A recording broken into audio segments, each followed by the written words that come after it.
प्रिय पाठकों, आप लोगों का स्वागत है। आज मैं आप लोगों के समक्ष छायावादी कवि सूर्यकांत त्रिपाठी निराला द्वारा रचित कविता बादल राग भाग 1 लेकर प्रस्तुत हुआ हूं।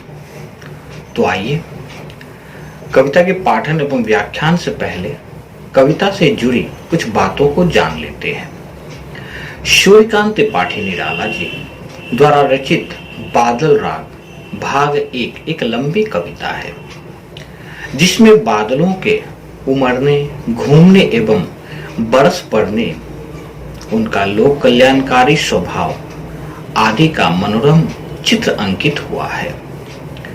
प्रस्तुत कविता के संकलित अंश में निराला जी ने बादलों से झूम झूम कर अपने राग अलाप कर आकाश को गुंजायमान कर देने का आह्वान किया है।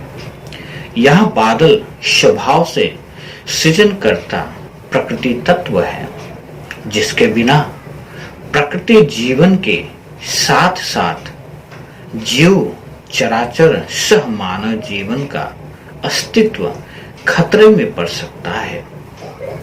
निराला जी ने प्रस्तुत कविता में वर्षा को हर्ष या खुशहाली का प्रतीक बताया है। साथ ही बादल की भयंकरता प्रकृति जगत के मंगल विधान का प्रतीक है, जो कि संपूर्ण आकाश में व्याप्त है।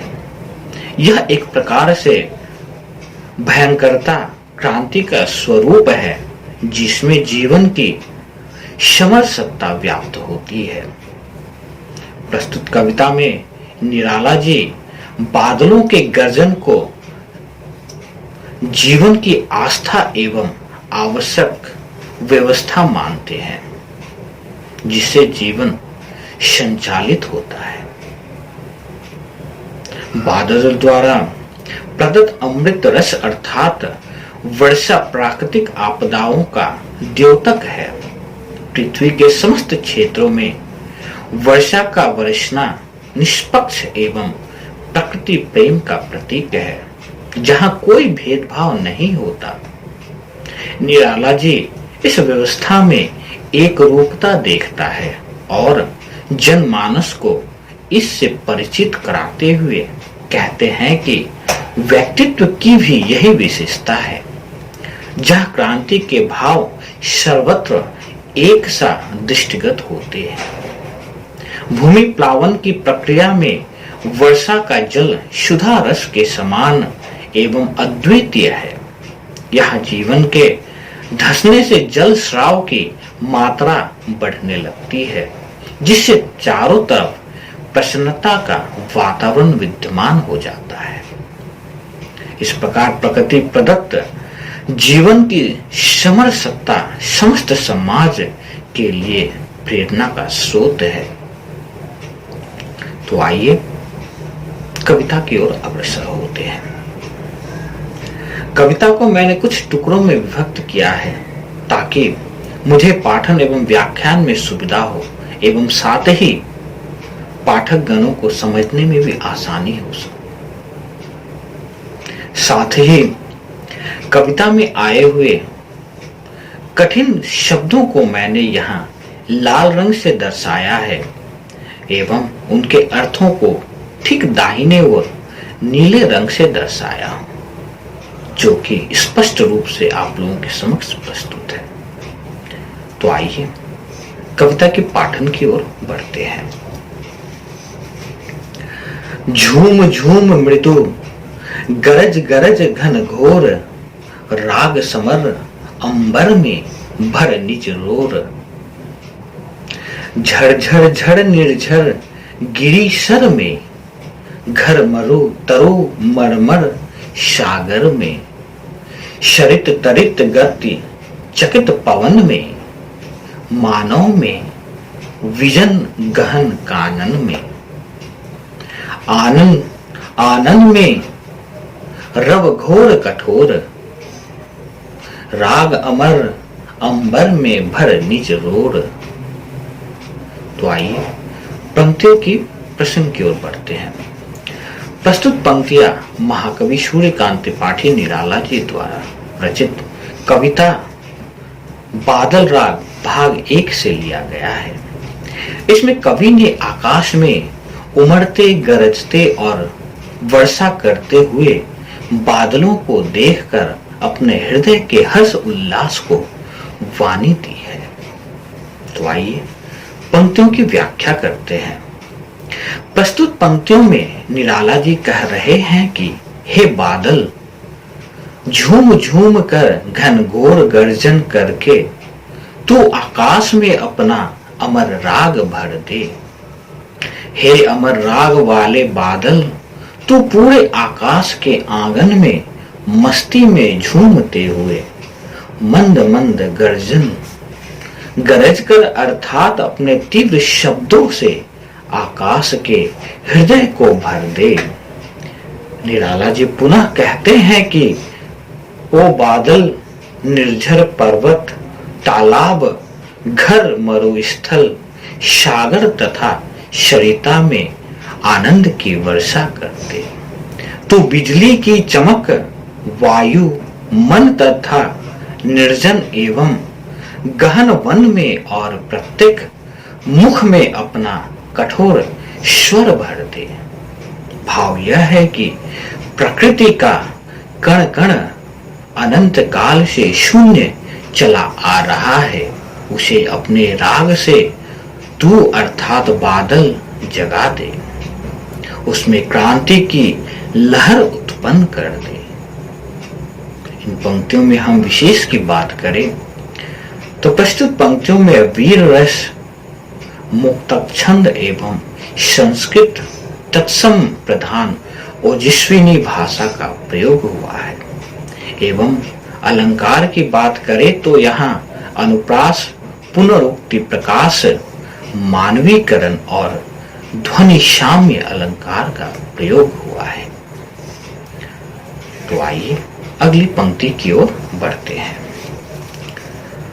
अरे वर्ष के हर्ष बरस तू, बरस बरस रसधार, पार ले चल तू मुझको, बहा दिखा मुझको भी निज, गर्जन वैरव वैरव संसार, उथल पुथल का हृदय, मचा हलचल, चल रे चल मेरे पागल बादल। तो आइए प्रस्तुत पंक्तियों के प्रसंग को देखते हैं। प्रस्तुत पंक्तियों में आकाश में घुमड़ते और गरजते बादल को देखकर महाकवि निराला जी का हृदय प्रसन्नता से भर गया है। अपनी उसी प्रसन्नता का वर्णन निराला जी प्रस्तुत पंक्तियों में कर रहे हैं। तो आइए व्याख्या की ओर बढ़ते हैं। निराला जी यहाँ कहते हैं कि हे वर्ष के हर्ष अर्थात वर्ष भर लोगों को प्रसन्नता देने वाले बादल, तू शरस रसधार बरसा, तू मुझे भी अपने साथ ले चल तथा अपना भयंकर गर्जन संसार को दिखा दे। हे मेरे पागल बादल, तू मेरे हृदय में हलचल मचाते हुए मेरे साथ चल। भाव यह है कि निराला जी बादल के गर्जन से भरे हुए भीषण संसार को देखकर अपने जीवन को भी वैसा ही विषम बनाना चाहते हैं। यही कारण है कि वह बादल से स्वयं को अपने साथ ले चलने के लिए बार बार आग्रह कर रहे हैं। इन पंक्तियों में अगर हम विशेष की बात करें तो यहाँ वीर रस, उत्साह का भाव, मुक्तक छंद एवं संस्कृत तत्सम प्रधान ओज गुणमयी खड़ी बोली का प्रयोग हुआ है तथा पुनरुक्ति, प्रकाश एवं ध्वनि साम्य अलंकार यहाँ द्रष्टव्य है। तो आइए अगली पंक्ति की ओर बढ़ते हैं। धसता दलदल हंसता है नद खल खल, बहता कहता कुल कुल कल कल कल कल, देख देख नाचता हृदय, बहने को महा विकल बेकल। इस मरोड़ से इसी रोड़ शोर से, शगन घोर गुरु गहन रोड़ से, मुझे गगन का दिखा शगन वह छोर, राग अमर अंबर में भर निज रोड़। तो आइए प्रसंग की ओर बढ़ते हैं। प्रस्तुत पंक्तियों में निराला जी ने असीम सत्ता की ओर संकेत किया है। चलिए व्याख्या करते हैं। निराला जी यह कहते हैं कि हे बादल, तेरे कारण दलदल उत्पन्न हो गए हैं, परंतु उसी में कलकल का सुंदर शब्द करने वाली नदी भी बहती है, जिसे देखकर मेरा हृदय आनंद से नाचने लगता है और उसी के साथ बहने को आकुल हो उठता है। तू अपनी इस मरोड़ शोर तथा घनघोर स्वर तथा अमर राग मुझ में भर दे। भाव यह है कि कवि निराला जी ने यहाँ अद्वैतवाद की भावना को व्यक्त किया है। बादल की भांति ब्रह्मा की सत्ता सर्वत्र व्यापक है और यहाँ पर निराला जी उसी के अमर राग को सुनना चाहते हैं। यह राग कठोर होते हुए भी अमर है, सरस है।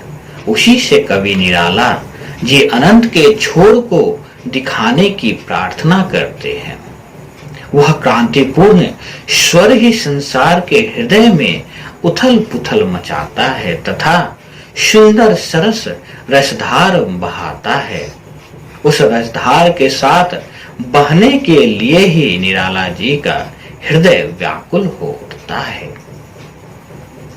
इन पंक्तियों में अगर हम विशेष की बात करें तो यहाँ शांत रस, मुक्तछंद एवं संस्कृत तत्सम प्रधान खड़ी बोली एवं अनुप्रास, पुनरुक्ति, प्रकाश और मानवीकरण अलंकार का प्रयोग हुआ है।